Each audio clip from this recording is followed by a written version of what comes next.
So one conversation I've had many times this year has been on building a strategic sales process to increase the revenue for the business. Now there's a couple of reasons why we started looking at that. One was a business was at the early stage and hadn't documented it all or figured out the best practices for their sales process. But the other thing that's very interesting is sometimes this changes with other factors inside of the economy and in the environment. These things have to be looked at every now and again and tweaked where needed to be to make sure that we're getting the right results and we're consistently generating more and more revenue if that's the goal for the business. So there's a number of reasons why we want to do this. The first one obviously is increasing our revenue. That's a very important piece of having any sales process.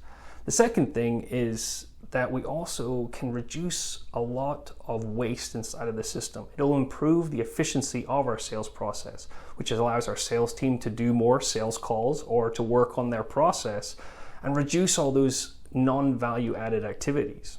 The third thing that it also does as well is make sure that we're investing in the right technology and have the right metrics around, which again, if we have the right metrics and they're easy to use using technology, it's allowing our people in their team to do more of what they are really meant to be focused on.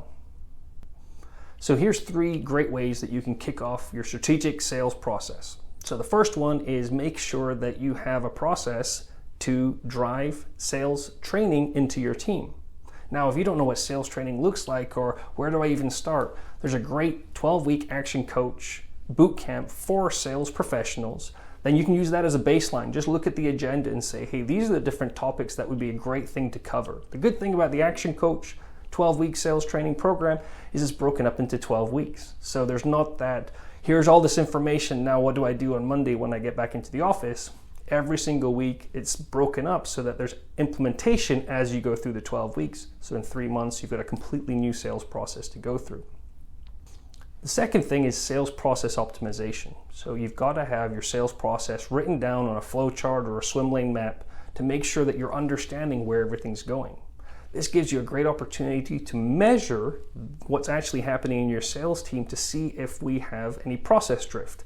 You will always have process drift. If you're not auditing something, you're going to have process drift. And this gives you the opportunity to see if there's ways that you can remove some of the barriers or the ways that sometimes people are taking shortcuts. Is there a reason for that? And it's actually causing some other problems inside of your process. And the third thing is really looking at your sales technology. CRMs are big.